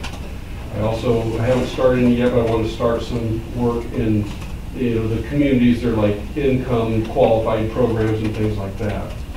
One of the first things we did is we applied for a grant from SACOG, and we have now a $3.3 million project to install electric vehicle charging infrastructure in our service territory. In conjunction with that, we're starting up an electric vehicle program which will drive people to purchase electric vehicles, give them the information they need to make purchase decisions, ride and drive opportunities and things like that. Our service territory is a little bit different from others. As an example, SMUD service territory is 900 square miles and serves 1.5 million people. Our service territory is over 1,000 square miles and serves about 225,000 people. So when you look at the carbon emissions, about half of it comes from farming or agriculture, and then 25% from transportation, and about another quarter from the buildings and the energy sector. And so the Climate Action Plan in Yolo County identified community choice aggregation as the #1 opportunity to reduce the climate impacts in Yolo County. And so we have a big, I don't want to call it a burden, it's a challenge on us to actually meet that requirement. And so one of the things we've done in 2018, we procured 48% renewable energy and 85% carbon-free. And so that's our step towards reducing the carbon footprint in Yolo County. We're moving forward in the electrification programs for electric transportation, and then the next step will be building electrification. And once again, we'll be starting some of these initiatives next year, which would be like supplemental incentives on top of what PG&E offers so that we can enhance the electrification there. We have a lot of opportunities. We are, like I said, in our infancy, but we have just so many things ahead of us, and I see it as an opportunity for growth. Just by way of extra knowledge here, community choice aggregators, there's 19 of them in California serving 10 million in population. So about 1/4 of the state's population is under community choice aggregation right now, and several entities are queued up to start community choice aggregators in California. So that's kind of it from my end. Well, in this area, there's another CCA, Placer County. What Janine Witteshausen runs there. Are there others in sort of our 10-county area here, either in existence or moving along towards that? Butte County has made a commitment to sign to start a CCA. Sacramento County has been largely picked up by MCE and MCE's expansion. San Joaquin County is also working towards starting the CCA. We've been out to the Stockton Board of Supervisors on multiple occasions to talk to them, and they're moving forward with that. There's several lesser populated areas, Lake County, Colusa County, and so forth, where we're not seeing any activity yet, but I think it'll happen over time. And so PG&E is expecting to have, I forget, well over 50% of their service area under CCA control within the next 5 years, 3 to 5 years. So it's an institution, or it's a structure that we have to be conscious of when we talk about clean air goals and decarbonization here, that you're going to be working through multiple fronts. Yeah, that's the one thing. I don't know if you look at it as a positive or a negative, but you now have 20 entities to work with as opposed to, just a couple. But having said that, the CCAs are focused on their local communities and understand their communities better than a larger organization would. And we can focus the programs on the specific needs of our communities. And we view that as a big advantage. Great. Also, not to mention what Ezra alluded to, we did put in a bid for the PG&E infrastructure in Yolo County to actually start a municipal utility there. And we have received our rejection letter, which I think is bad for courage. That says, it's first off, it's not for sale, and second off, we underbid. And probably not the same letter San Francisco got in South San Joaquin Irrigation District. So it'll be with the bankruptcy court, and we'll see where that goes. But we think if we could municipalize, that would give us additional opportunities to serve the community and provide greater benefits towards decarbonization. Are you working with a lot of the CCAs in the northern part of the state? So we do have a couple of models. Yeah, I actually was going to ask a question, and we do work with a couple, or we do have a couple CCAs we work with within our region. And one of the things when you're talking about as you're expanding some of these opportunities for your local community, curious what the discussion is around the low-income folks in your community. Because so my team, works hand in hand with clients and walking them through and educating them on the options available to them, and looking at their energy bills and trying to read their PG&E bill and make sense of the things. And sometimes we come across where they have signed up for a CCA thinking that that was their best option financially, but then we find out that they're overpaying. So I'm just curious how you're engaging the low-income communities in your program. At this point, we're not directly engaging them, although I would like to. It's just we've been in the startup mode, and now we're getting a little bit past that into what are we going to do with our programs. But having said that, we do offer the same rates that PG&E does with respect to care and FARA and med rates and those sorts of things. So they shouldn't be at a disadvantage by being part of Valley Clean Energy. And I'd certainly be interested in talking to some of the local entities that serve that community to see what types of things we could consider in the future. Great. So, Panama, you were scribbling furiously when Rebecca was talking on community level actions and social equity. I'm just curious, what insights were you getting out of what Rebecca said on building decarbonization and what you're doing? I think one of the big ones, a lot of it, we're deep into the conversation about. I mean, you can't talk about building decarbonization in California without talking about equity, just because of the state of our communities in California. And so it's a large part of our conversation. But I think one of the ones that really resonated with me from Rebecca's comments were about renter protection guidelines. So for us, there's kind of a three-legged stool of building decarbonization and equity, which is rate reform, upfront incentives, and then an accessible financing model that doesn't trap people in unrealistic repayment opportunities. And so you need to be able to bring down the cost. You need to be able to have rates that people afford to be able to run these technologies. They need a financing model that allows them to actually be able to make up the rest of it. And so on top of that, you need to have the renter protection guidelines. So I scribbled a ton of stuff when Rebecca was talking, but that's one that really resonated, like we're not talking about that enough. And Ezra, we haven't really talked much about storage. And so I know that's a big part of what you've been working with utilities on, LED, et cetera. What are some of the challenges and opportunities in integrating more storage into networks? Or maybe is it totally overcome by just having greater control over loads? What's your perspective? Well, I think one of the nice things about electrification is much of the load is fundamentally flexible. I mean, space conditioning we haven't quite worked out yet, but water heating certainly quite flexible, and transport can be flexible. So I think one of the big attractions is you can add this load without actually increasing the peak demand or having a much higher load factor, and that's really critical. However, to do that, we actually have to get a lot more technology out there and contractual arrangements that allow us to, for example, manage EVs as a charging fleet. In terms of the other role that storage can play for DC fast charges, for example, rather than hitting the network with 1 MVA, it might be that you actually have the storage doing that. And in the work we've been doing, if you're going to electrify the buses, we need to have a backup plan, because if the power goes out, we still need to get home. So storage, it's a really sort of fundamental role to play. I mean, we're seeing some really strange things when you start projecting out to 2045, where 90% of people have 2 cars at home, et cetera. And if you get the optimizations right, you can see all of the unused portion of the electricity grid sort of fill up with all of this extra load, and that's a really good outcome for the community. But getting that right means putting out the right price signals, the right knowing your cost structure. A whole bunch of technical stuff has to get worked out to do that.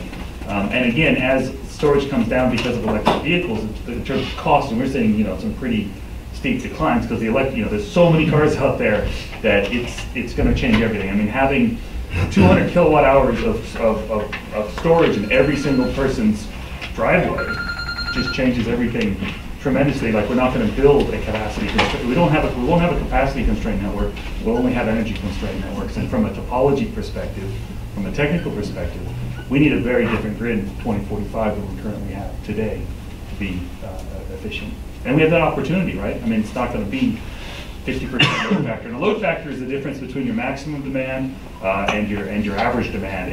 And something like 2 or 3% of assets, I think Greg might have quoted this. 20% of your assets are used 1% of the year, and that's a huge cost. So I mean, it's got a real big opportunity to lower the cost of energy, and it's going to help people that can afford it the most. And that was one of the other elements.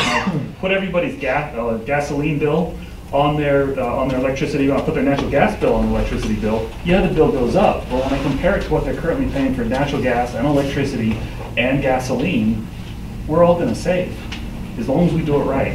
If we don't, it's going to get ugly. Sure, let's do it right. I'd love to open it to conversations and questions. I want to mention one of the real benefits of the community choice aggregation movement is this intellectual ferment that is helping to generate electricity. Cal CCA had a conference, its first conference 4 years ago, 100 people showed up. 2 weeks ago, 500 people showed up for the fourth one. And it's a sharing culture where everybody's sharing their ideas and their inspiration, and there's a lot of program development going on among the different CCAs, including social justice aspects. And so everybody's sharing their ideas with each other. And I feel one of the things that's going to move us forward faster is more people getting involved in the conversation and getting excited about it. So I feel that's one of the benefits. And that's a great point, and I'd love to follow that by wondering out loud, possibly for some answer here, whether, to what extent that conversation is also occurring between the CCA community and the municipal utility community as well, which of course has, the folks in this room have a really significant depth of experience in operating for a significant amount of time. And so to what extent is that cross-population of ideas and approaches happening? Well, Tom, Greg, throw something out. SMUD is actively involved in the CCA movement. We're providing services to Valley Clean Energy and a couple of others. Jim is a former SMUD employee. Actually, I think he's still officially a current SMUD employee, but he's on loan to Valley. And so we have this great synergistic relationship. And frankly, for us, we do make a little bit of money on it. It helps us keep our rates a little bit lower for our own customers. And we're fostering this new aspect of the energy field that is aligned with our core values of community service. Thank you. I want to mention just one idea. Lancaster is a CCA, the city of Lancaster, and they have, they're just about ready to announce being a net zero city. I don't think any other city in California has gotten there. And they have ideas like they have electric school buses. They've got the entire fleet electric. And in the summertime, when there's no use for those buses, they're using them as mobile batteries. Yeah. So that's their peaker is their electric school buses feeding their electricity grid, among other things. So there's a lot of creative opportunities for us, and we all just need to keep talking. Plus, the CCAs are procuring 3,000 megawatts of renewable energy right now that they have on the books, so they're very active in that space. Other comments or questions? Greg, and then maybe Just to sort of add on to what Tom just said on a smaller scale, I mean, and when we talk about resilience and maybe too much reliance on electricity when we're talking about power shutoffs in parts of the state, I mean, there are anecdotal stories about people using their Tesla to keep their refrigerator running. And I mean, that's kind of the club approach to using battery storage, but it's happening on a small scale, indicative of what can be done on a larger scale if we do it right. So, and storage is the issue there, correct? Storage is the issue for when your power goes out, you can ensure that you still have access to your refrigerator and all your basic needs, right? And I think the problem is that some of the outages have affected areas for 3 days, 4 days, and you know, a Tesla battery isn't going to do that for you for that long, probably. Larger scale storage might. Well, one thing worth mentioning too is that because I live in Nevada County, so I don't have power today, and you know, my neighbors are running. I mean, we're polluted with generators, and people are just figuring it out themselves, which is a safety concern. So it'd be great if like the folks in this room can figure that out, so that they're not, my neighbors are not, you know, running generators and using their, you know, their DIY batteries and trying to, you know, make their own microgrids at home for safety concerns.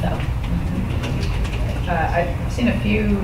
Bill had something, and then Thomas, or how do you want to do it? My quick kind of comment on it, or just kind of question, is like a lot of this that we talked about up here is about just providing a lot of power towards a lot of to everything that's electric. But something that was slightly touched on is the efficiency of all those electric things that are going in. So when we kind of look at, you know, rural places, we need to think about the entire building being more efficient and using less power overall, as opposed to just trying to pump as much power into electric things that are there. So that while we might need this amount of power, if we just throw everything into electric, put a more efficient HVAC system or fix the human element, which is probably where most of the waste is on electricity. We can bring that down so that maybe a 60 kilowatt, 90 kilowatt hour battery could power our house for a couple more days than we think it could, or we initially think it would. So just to get a little bit edgy here, so we haven't talked much about PG&E, but if I'm a CCA under PG&E relying on them for delivery, I might be a little bit concerned. So what is the position that CCAs take on PG&E just in general right now? There's so much wisdom in the room, and I'd love to hear people's thoughts about just the overall outlook on PG&E. There was a letter originated with the San Jose mayor about completely upending the whole PG&E sort of construct, we'll say. So I'm curious about that, and just to put it back on the table, there are close to $1 trillion companies that are operating in energy that we haven't talked about yet, that have a stake in this, that are investing hundreds of millions of dollars in R&D. And I think I'd love to hear from, again, experts in the room about where is Shell, where is Exxon, where are those institutions that have been with us for a long time. They're talking about being renewable friendly. What does that look like? Is it real? Is that happening? Where are they going, and where are they in this conversation, because they're not in the room right now? I'd like to address the Shell question, if that's okay. Shell is making some interesting moves in Australia at the moment. I mean, Australia, for those of you like me who didn't know what it was 10 years ago, before I moved there, they have the population of Connecticut, and they've got the mass of North America for the most part, including Canada. So it's a big place with not a lot of people, but they do have the eastern coast, and it's quite heavily populated. Now, somehow they've managed to have higher labor costs than California, so it's a really high-cost system. I mean, the average price paid there is about 30 cents a kilowatt hour, where SMUD's rates, I'm going to say about 14, 15 cents a kilowatt hour. It's about double the kilowatt hour charge. It's the #1 market for rooftop solar. 2 of the states have got 1 in 2 people have rooftop solar on their rooftops. They're heading into 6, 7 kilowatts. Average sizing. They're also the #1 market for behind-the-meter storage. Tesla's there, Sonna's there, everybody is in Australia because it is such a big market. They built a 100 megawatt hour battery because one of the states doesn't have enough, it just can't operate the old way, right? So it's really on the cutting edge of a lot of areas because it has to be. Now Shell has moved into that market by buying a generator, first of all. They've also purchased a battery company called Sonnen, which they were an investor in. And they've also taken on a guy who some of you may know, Rehn. He used to run the PG&E smart grid area, and then he was at Solar City for a while as well. Now, the narrative goes that they are seeing that when their whole transport sort of market and their natural gas market's going to electricity, well, hey, maybe we need to take a position. And in conversations in Australia, I mean, the incumbent utilities, the equivalent of PG&Es, they're now having to think, oh gosh, what's Shell going to do? Because they're coming in, Shell says, oh, I may not be able to buy PG&E, but I can enter as a distributed utility, and that's their business model, where they're potentially going to have a bunch of solar and storage on the customer side, and they're going to have a business model that's how they actually provide the service for transport, for heating, for cooling. So as a consultant, I guess, we look at them as being innovative within the upstream oil sector, and somebody that Tesla's going to have to think about as a potential competitor, as well as the PG&Es of this world. I'm not saying anything of the same kind from Exxon or Mobil, etc. The other last comment I'd make is in places like the UK, there's actually laws requiring gas stations to start offering and including charging stations on their forecourts, just starting to plan that transition.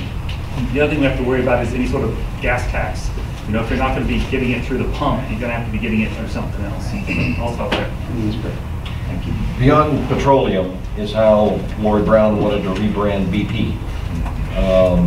They've been a little bit distracted after that. but they're still developing that model.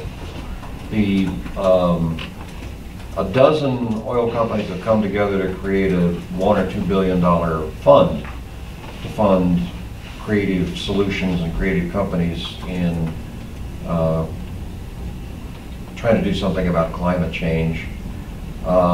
Shell was really big into hydrogen originally, but hydrogen sort of faded as part of the solution going forward.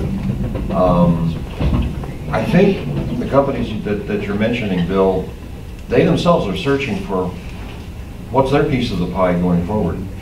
I know on the part of BP, at one point, and it may still exist, they wanted to do things with communities. So putting charging stations in their existing gas station network was something they were willing to consider. At one point here in Sacramento, we were trying to get them to put a model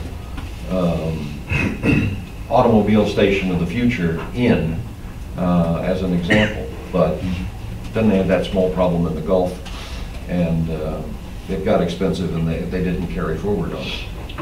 Dave? Yeah, you know, I think now we have an opportunity, and in particular where we have public electric utility model, to sort of not wait on, okay, what are the fossil fuel companies doing, and say we're going to take kind of charge of our own future. Now SMUD has taken a very explicit leadership position in decarbonizing transportation and buildings, and we're working with the local land use and transportation entities to figure out what do we need to do. And I think so that's an opportunity to not just wait for the old model to figure out how they're going to help us. It's let's take charge of that, and that's why we're investing in a very significant manner to make that future happen. There's a lot of pieces that need to fall into place, and there's things that local agencies need to do. There's things that private entities, such as the developers and the landlords, we need to work with them to figure out what sort of mixture of regulation and incentives and different economic models to get them to help us out. How do we do that in a way that either is beneficial to the and frankly, I think we need to figure out a way that we start harnessing market forces. But I think that there also need to be some regulations. Some of the things like like Rebecca said about focusing, making sure that the investments that we're making help address the social equity issues. I think that's a really important thing that SMUD is very committed to.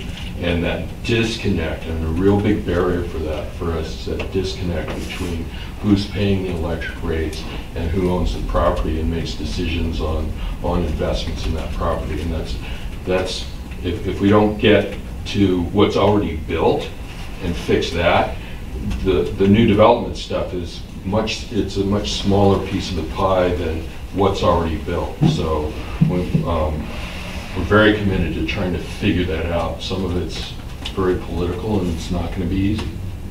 Great.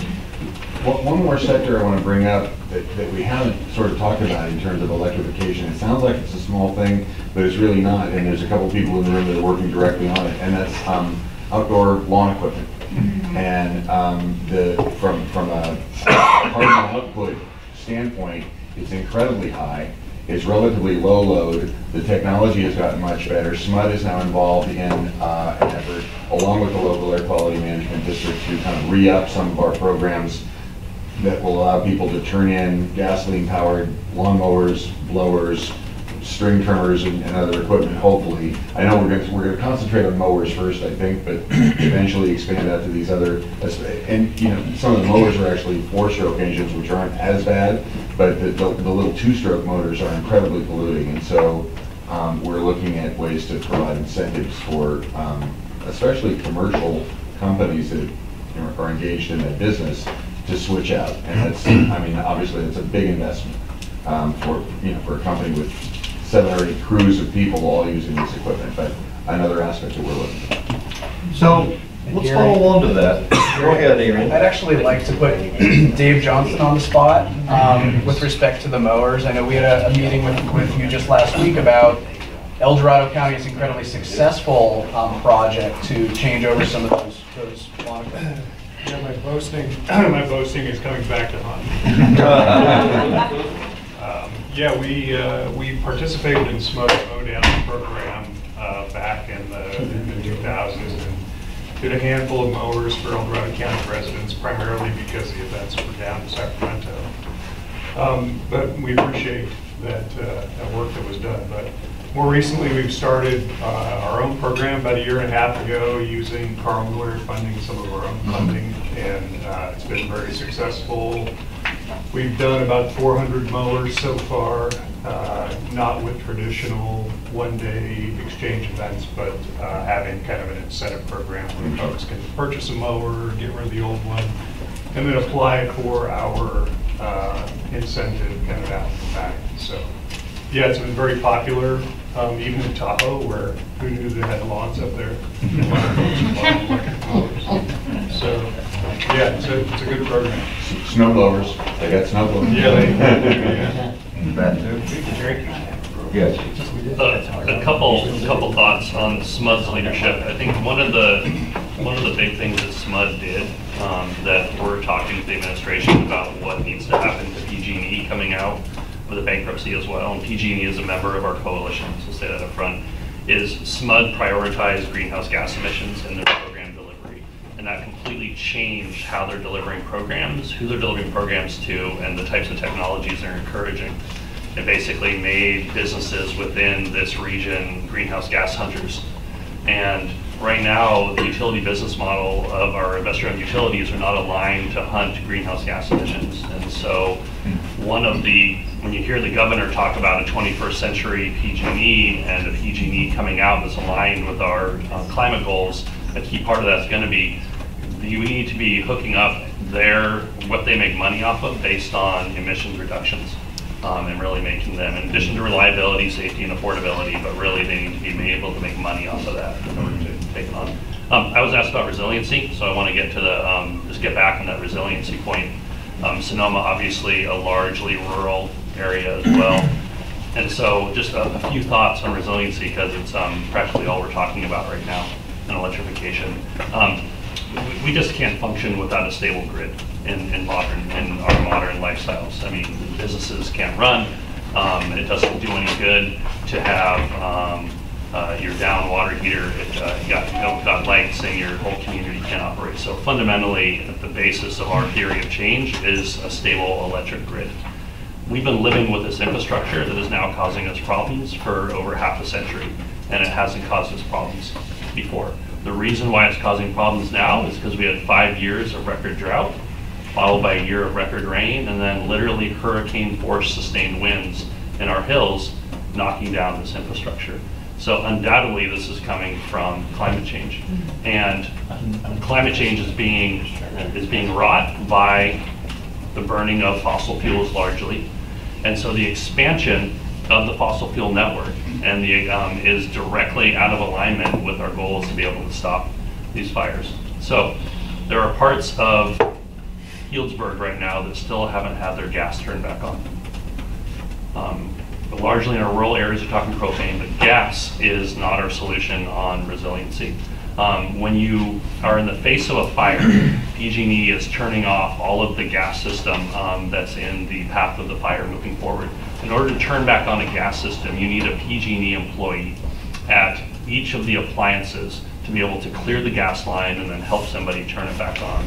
So here we are a month out from the first power shutoff in Healdsburg. Still, a large part of it doesn't have gas because of the danger of the fires and the gas coming. Modern gas appliances cannot operate without electricity. For safety reasons, we've got rid of pilot lights in modern gas appliances, and so you need electricity to be able to run your water heater, to be able to run your space heater, your furnace, and your stove. You can start your stove manually, with a match. I don't know if you're going to want to run your stove if you don't have your air vent. and you can't open your windows because of bad air quality outside, but you can start your stove. We said that. We don't want everyone on generators. The beauty, though, of these few days out of the year where we may be for a temporary time in our lives having power shutoffs is that electric appliances actually can run off of generators, and you actually can power your house off of generators or storage. And so what I would say is, the last thing is, where we're having these problems is really in the fall. We are expanding the fire season, but the fall is really when this is hitting. And so the opportunity for, you may say storage only is a benefit for one day, but ultimately we do have solar insulation coming in during the fall period that can be recharging on a daily basis your storage and your batteries. So as long as we're in the fall period, solar and storage can help with that. Ultimately, propane could be a solution, and biopropane, but I'm consistently now just turning the conversation back around to folks that question electrification, is we think that we've provided a model for how we get through our climate crisis. And if there are other solutions to that, let's put them on the table. We don't see natural gas as having any role in this future. The numbers just don't work from a cost perspective, from a supply perspective. So if there's other solutions, let's talk about it. We don't see really good solutions beyond electrification of these fossil fuel end uses. Okay. Yeah. I agree with your points. I think we mentioned, and you mentioned, you know, reliability. And I think that, you know, you can look at the EV market in California. We've had EVs for a long time. The uptake has been slow because people compare them to what they know, and that's a gasoline powered vehicle. We mentioned the need for being able to recharge a vehicle in 3 minutes. That's what consumers expect, because they can pull into a Chevron station in 3 minutes, they fill up their car and they can drive off.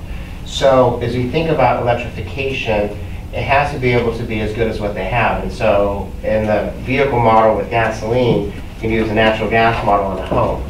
And so, you know, it has to be as reliable as what they have to be able to do it. If you don't have public support, I think the long-term goals are in jeopardy. Because if people don't believe where government wants to push them in terms of an energy source, and it's an unreliable energy source, they're going to resist wanting to go there. If I have to evacuate and I haven't had power for 3 days, and I can't drive my car because I haven't been able to charge it, people aren't going to want to have an EV in some of these areas. Same thing with if I can't take a shower for 3 days because I haven't had hot water. So that has to be part of it. It has to, this resiliency and this reliability and hardening of the system has to go part and parcel with this conversion from other fuels to electricity. Because if you don't do both, I think you're setting up these long-term goals for failure, because you won't have the public buy-in that you need.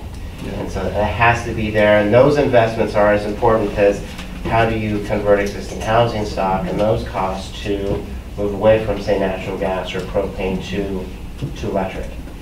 And I would say you and I are on the same page, and what I would say is natural gas isn't as reliable as we think it is right now. And that's convertible, yeah. But what about the reliability of going all electric? Have you looked at the effect of Germany's energy-wide decarbonization program on reliability? Yeah, energy mandate, yeah. Germany builds their network. If you want to see gold-plated, I would suggest going on a trip to Germany. They have an engineering culture, and they have had a lot of investment. And so when I spent a couple of years working in Europe, and we would talk about Germany as a copper plate. Like, you could put the energy in anywhere you wanted to. It would go anywhere because it was so well reinforced. So I mean, I would imagine. But is it true that the number of brownouts have skyrocketed? Oh, I've not heard that. But I guess less in touch, I guess. Well, something to be considered.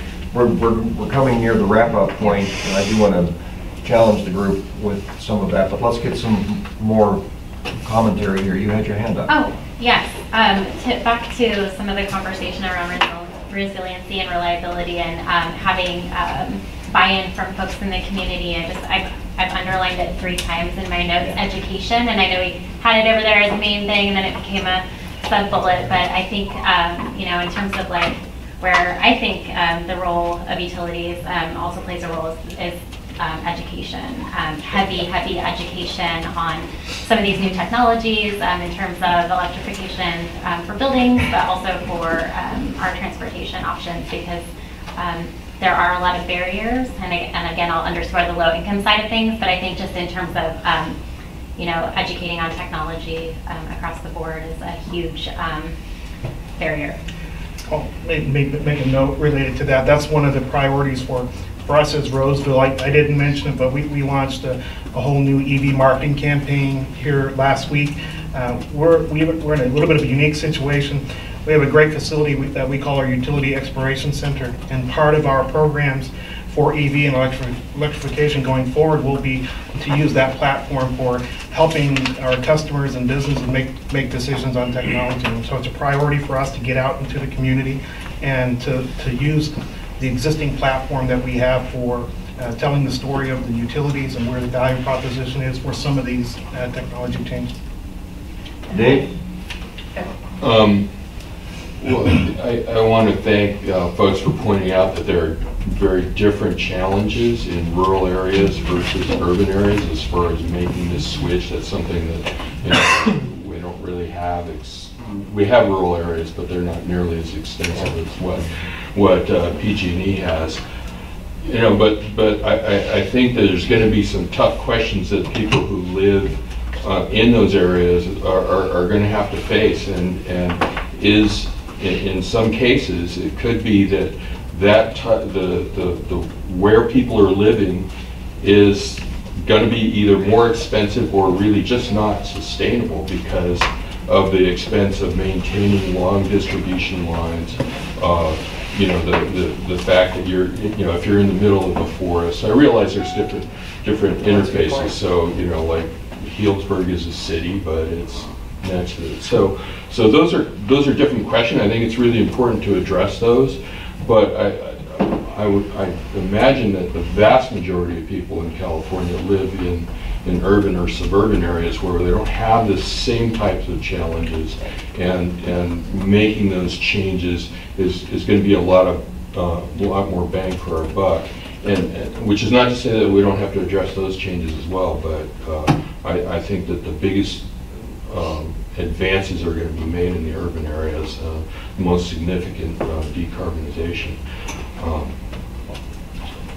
So we're coming near the thing. I'd like to do a wrap up, but do you want to take a crack at it too? Or? Yeah, I think, yes, thank you. That's exactly what I was walking over here to do. So I really appreciate the conversation and the perspectives today. I think, on behalf of the Valley Vision team that leads the Cleaner Air Partnership, or manages, I should say, the Cleaner Air Partnership under the leadership of the Executive Committee, I think this has been really instructive, both about some of the pressures and changes that are underway in the utility sector, as well as how the utility sector is addressing both sort of classic air quality issues, which is what the Cleaner Air Partnership grapples with, as well as the greenhouse gas related and climate change related issues that kind of really verge into air quality but aren't federally regulated. From the Cleaner Air Partnership perspective, we have an executive committee meeting coming up in early December after the Thanksgiving break. One of the points of that conversation is to grapple with what are the priorities for the Cleaner Air Partnership going forward into 2020. And I think this conversation, very selfishly from that perspective, will really help to inform that discussion, and then what it is that the CAP identifies it can help contribute to and move forward in 2020 and beyond with the many partners in the region. So that's one of the things I take away from it. The other thing I take away from today's conversation is there's a ton of stuff on this board behind you guys, and Thomas has done a valiant job capturing all of the many things that we brought into the room today. A 2-hour conversation on a breadth of things of this magnitude is obviously not going to be conclusive or decisive, but there are many other ongoing venues in the region to continue to engage in which these issues are going to continue to get worked on. So I think the ability to have this discussion today, to put all these things on the table, has been, I hope, valuable to everybody. I'd like to encourage all of us, obviously, to remain as engaged as we're able to in all of the many things that are happening in the region, whether it's through the Climate Commission work, whether it's at the SMUD or the municipal or the CCA level, whether it's with our IOU that services so many of the parts of the community, and in all of the many other channels that we've got. So, Gary, that was what I was wanting to say. Yeah, I mean, this is the start of a very important conversation from what I'm hearing. This issue of decarbonization, which sort of goes beyond the original Clean Air Partnership goals. Yes. You can see from the conversation, it has the ability to make a lot of people very nervous about what does it mean, what does it cost, how does it affect me? Amplified by the fact that you've got a whole lot of questions about the structure of the utilities going forward, CCAs, what happens to PG&E, what role does the SMUD take? If the community wants to be a leader in this area, it sounds to me like you have to make sure you have broad community engagement, and there has to be a vision of leadership broadly as to what's important. To reassure a community that these considerations, these problems, these challenges that we've talked about have been thought through, and that we have good answers. But the whole education, communication thing, to me, has come through this morning as so important, because there are so many facets of this problem, it's hard to get your arms around it. But yet, I heard some really good solutions, some good things we could do. I also heard there are ways we could do this wrong. So I think if the Clean Air Partnership does want to take on this broader leadership on this issue, it could be very valuable, and you probably have to make connections to a number of other organizations to make it happen. So I appreciate the opportunity you've given me to sort of explore this with you. I hope there are more conversations to come. And I just want to thank all of our panelists and everybody that commented this morning. So round of applause to